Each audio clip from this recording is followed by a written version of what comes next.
La Bible dit il a dépouillé les actes qui nous condamnaient. Il a dépouillé les principautés. Il a dépouillé les dominations. Il a dépouillé l'homme fort de ce siècle. Il a dépouillé l'homme fort de ma famille maternelle et paternelle.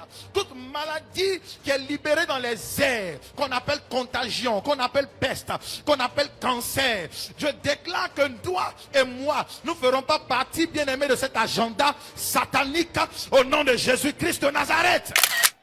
Amen. Ce matin, je veux t'exhorter par mon message. Et le thème, c'est des ténèbres à la lumière. Lisons Jean 9, verset 25.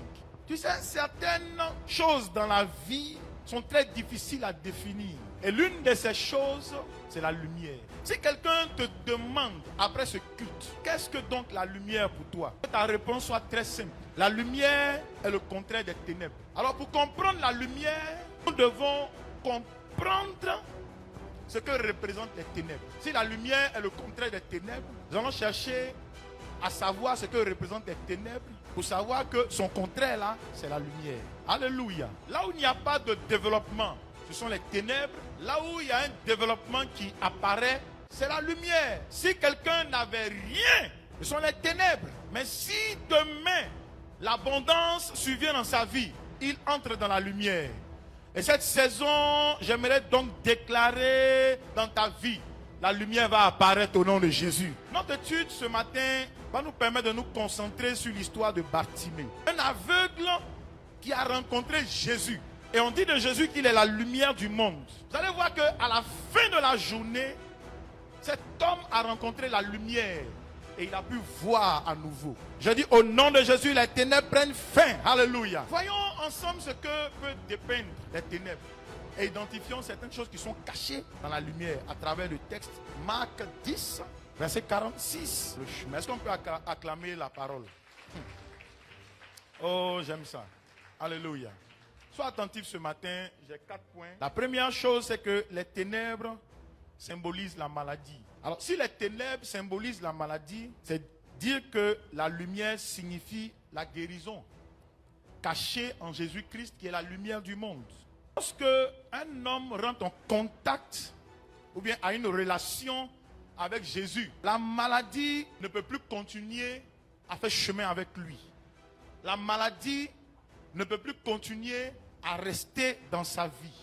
Dans Exode 15, le verset 26, la parole de Dieu dit: je ne te frapperai d'aucune des maladies dont j'ai frappé les Égyptiens. J'ai essayé de regarder les différentes maladies qui ont frappé les Égyptiens. D'abord, il y avait eu 10 plaies.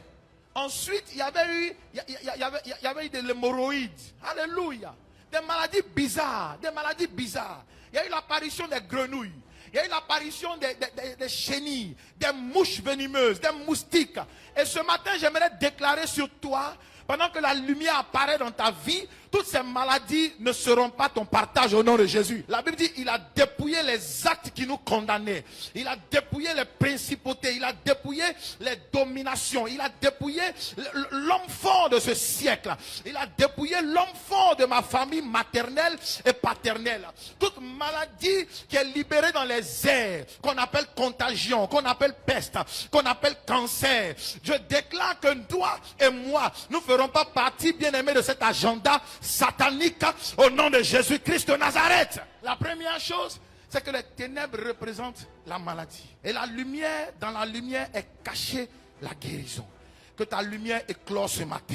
La deuxième chose, c'est que les ténèbres sont liées à la stérilité. Cela implique que la lumière est l'équivalent de la fécondité. Tu sais, dans la vie de Bartimée, sa vie ressemble à une vie stérile. Mais cependant, sa rencontre avec Jésus nous donne un aperçu de ce que cet homme est passé des ténèbres à la lumière. Moi, ce que j'ai remarqué, c'est que Dieu s'intéresse à notre fécondité. Dieu s'intéresse à notre productivité. En Exode 23, le verset 26. Oh yes, dans ta maison, dans la maison que tu habites, il n'y aura pas de femme, comment? Stérile. Et ce qui m'intéresse, il dit, je remplirai le nombre de tes jours. Dieu ne te laissera pas, bien-aimé, dans la tristesse. Dieu te comblera de joie. Dieu donne, bien-aimé, la fécondité à quelqu'un ce matin. C'est pourquoi je veux décréter au nom de Jésus, si tu fais confiance à Dieu, un couple qui a été marié, sans enfant, qui fait confiance en Dieu, je libère que bientôt, il y a une apparition, bien-aimée, de grossesse, au nom de Jésus-Christ de Nazareth. Le troisième point, c'est que dans l'histoire de Bartimée, nous pouvons voir que les ténèbres et la stagnation vont de pair. La stagnation est liée aux ténèbres. Alors ça veut dire que la lumière symbolise le progrès. Tu sais, si quelqu'un était en train de fleurir, et puis à un moment donné, il n'y a plus rien, c'est qu'il est rentré dans une saison de stagnation. La lumière est le symbole du progrès. Vous savez, il y a des gens qui travaillent à la fonction publique, mais ils sont au même endroit. Financièrement, ils sont au même endroit. Ils mangent des nourritures qu'ils ne veulent pas. Parce que bien aimé, il n'y a pas eu de progrès dans leur vie. La stagnation n'est pas une bonne chose. Quand vous stagnez, vous tournez sur vous-même. Votre vie va aller de prêt bancaire en prêt bancaire. Et bien aimé, vous risquez de ne même pas vous en sortir. Tu sais, quand tu commences à stagner, arrête d'être orgueilleux. Change de cap, change de niveau. Change de façon de prier. Alléluia. Tu sais, si tu stagnes, que les choses n'avancent pas, tu n'es pas obligé de manger du caviar. Descends, descends. C'est une saison, descends simplement. Quand tu stagnes, repositionne-toi parce que tu es sur le point de t'emmener à une nouvelle saison. Il y a une nouvelle saison que tu vas expérimenter, mais c'est à toi de revenir à toi-même. Alléluia. Tu sais, quand tu stagnes, laisse-moi te dire, c'est synonyme que les ténèbres ont commencé à te visiter. Quand Bartimée stagnait, oh, alléluia, les ténèbres l'avaient visité. Mais un homme qu'on appelle la lumière du monde, Jésus de Nazareth, avait quitté Jéricho et il passait sur le bord du chemin. Et un homme était assis là-bas. On lui dit, c'est Jésus qui passe. Il dit, moi la stagnation c'est terminé. Assez, c'est assez. Le même salaire c'est terminé. Le même poste c'est terminé. La même entreprise c'est terminé. Les mêmes amis c'est terminé. Le même mètre carré c'est terminé. Il faut que je passe à une autre saison. Dis-moi amen s'il te plaît. Donne-moi un grand amen, s'il te plaît. Est-ce que je te parle ce matin? Parce que s'il y a les ténèbres qui symbolisent la stagnation, la lumière symbolise le progrès. La lumière symbolise l'avancement. Si Jésus-Christ t'a rencontré, ta vie ne peut pas rester pareille. Nous, Jésus-Christ nous a rencontrés. On était des personnes qui échouaient avant. Des personnes sans valeur. Quand il a été connecté à notre vie a été transformée. Année après année. Oh bien-aimé, jour après jour. Tu sais, à un moment donné, tu t'en fiches de ce que les gens diront. Tu sais ce que Dieu t'a dit et tu sais où tu vas. Parce que bien-aimé, il y a une saison qui est en train de venir et elle est déjà là. Où les vrais adorateurs, ils rentreront dans les saisons prophétiques. Où les vrais adorateurs, ils vont manger à la table des rois. Je vais terminer en disant ceci. L'histoire de Bartimée, quatrième chose, nous montre que les ténèbres, le chagrin vont de pair. Écoutez-moi, vous n'avez pas besoin d'avoir fait la philosophie pour comprendre qu'un aveugle doit avoir été triste toute sa vie. On sait que le monsieur là, il dépend des autres. Ce matin, je déclare que toute dépendance d'une autre personne te concernant est abrogée au nom de... Si les ténèbres vont de pair avec la tristesse, c'est que la lumière apporte la joie. La lumière apporte la joie. Moi, je vous dis, moi, mon cas, moi, j'aime pas me tenir en présence des gens qui ne sont pas joyeuses. Je n'aime pas ça. Parce que quand quelqu'un n'est pas joyeuse, la tristesse est contagieuse. En Somme 16, le verset 11. Quand je suis dans ta présence, mon cœur est dans la joie.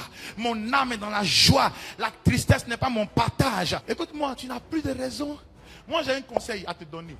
Si tu es à côté de quelqu'un qui t'attriste, change de place. Va lui dire, arrête de m'attrister.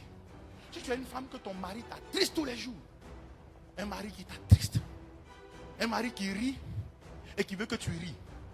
Quand il est fâché, il veut que tu sois fâché. Dis-le lui. Je ne suis pas devenue chrétienne, mariée, pour que tu me fasses souffrir. Tu sais, la joie est un remède. Ce matin, que la joie du Seigneur soit avec toi. Que la lumière arrive dans ta vie au nom de Jésus. Que la lumière change ta destinée au nom de Jésus. Que ton contact avec Dieu te donne une nouvelle lumière au nom de Jésus.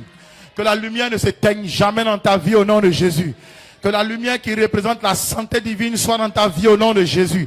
Je déclare qu'à compter d'aujourd'hui, tu ne connaîtras pas la maladie, tu ne connaîtras pas la stagnation, tu ne connaîtras pas la tristesse à cause de la lumière au nom de Jésus. Dis Amen s'il te plaît. Dis Amen s'il te plaît. J'appelle une nouvelle saison sur ta vie au nom de Jésus. J'appelle une nouvelle saison sur ta vie au nom de Jésus. Alléluia.